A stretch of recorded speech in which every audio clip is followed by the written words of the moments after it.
Hello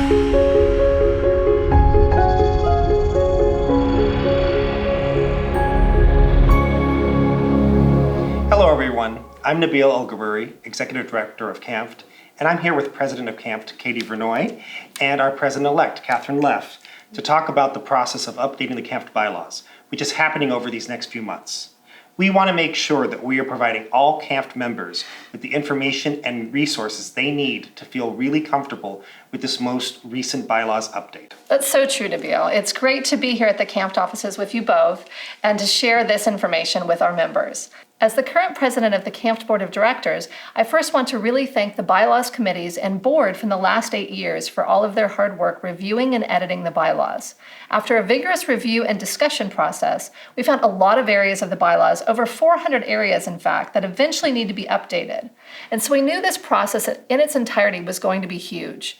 To keep the process manageable, we identified several areas of the bylaws that really need to be updated sooner than later. And so we decided to prioritize 7 amendments that we want to send to the members for a vote in early 2020. For the first stage of bylaws amending, we are bringing 7 main changes to the membership to vote on. Right, Catherine? Right, Katie.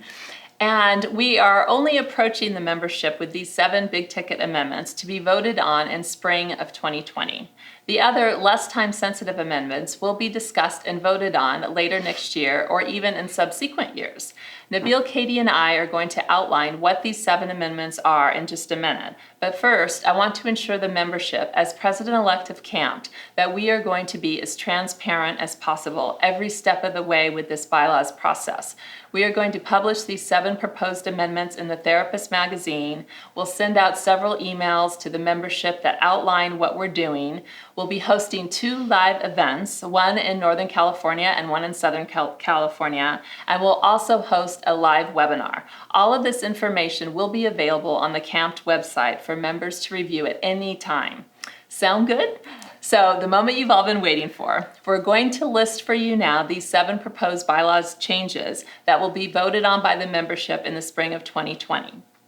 The first one is changing the name of the Associate CAMFT membership category to Affiliate CAMFT membership. As you might imagine, when the BBS changed the name of Intern to Associate, the CAMFT Associate membership category, which is reserved for CAMFT members who are licensed or pre-licensed in a related field, became confusing. So we'd like to change the name of the Associate membership category to Affiliate membership to avoid further confusion. Nabil, do you want to take the next one? My pleasure. So the second proposed change has to do with CAMFT's Emeritus membership category. It was pointed out to us in late 2018 that the IRS does not allow nonprofit organizations, including 501c6 organizations like CAMFT, to not charge dues to some members when they receive the same rights and benefits within the organization as members who are paying dues.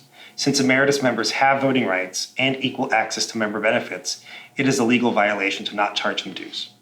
The Bylaws Committee and the Board voted to keep the Emeritus category and preserve their voting rights, but remove the language stating that membership is free.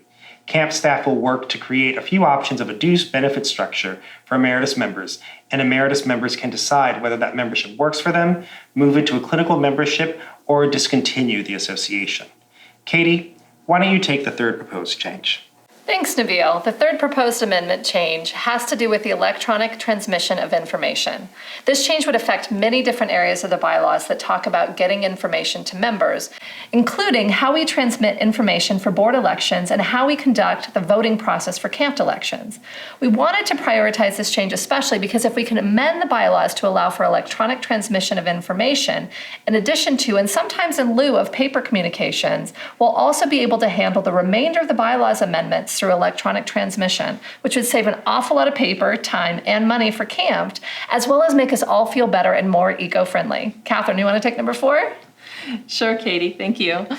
The fourth proposed bylaws change has to do with removing the 6-month grace period that currently allows members to go 6 months past their renewal date before paying dues while still receiving the full benefits of CAMFT membership.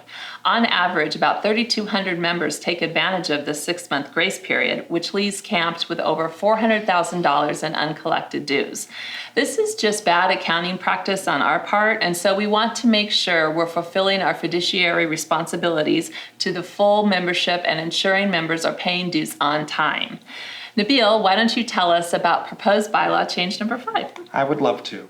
So proposed change number 5 is similar to change number 3 regarding electronic transmission of information. Proposed change number 5 states explicitly that CAMFT would allow for electronic voting options.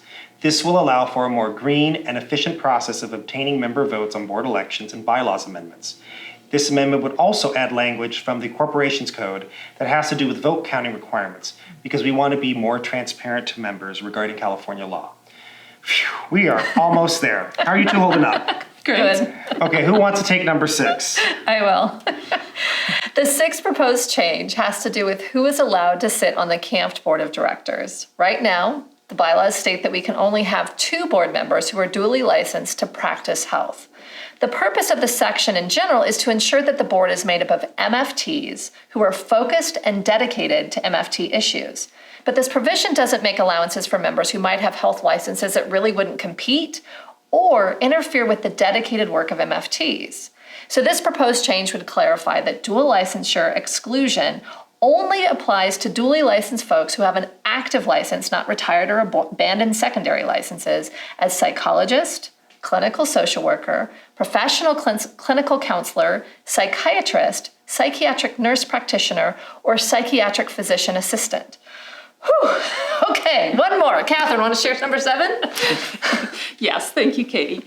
I would like nothing more. The 7th proposed bylaws change has to do with Robert's Rules of Order and how we run our Board of Directors meetings. This amendment is in 2 parts. It ensures the board is following California law, and it gives the board permission to adopt rules and guidelines to effectively and efficiently run our meetings.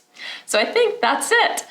We did it. Thank you, Katie and Nabil. Thank you both. You're welcome. Thanks to all of our members for participating in this process. Stay on the lookout for more communications about the proposed bylaw changes. Click on the link below to see the full bylaws redlined document and more robust explanations of these changes. And feel free to reach out to CAMFT by calling or emailing if you want to talk to someone about the changes or the process. Thanks everyone, and we'll be in touch soon. Bye. Bye.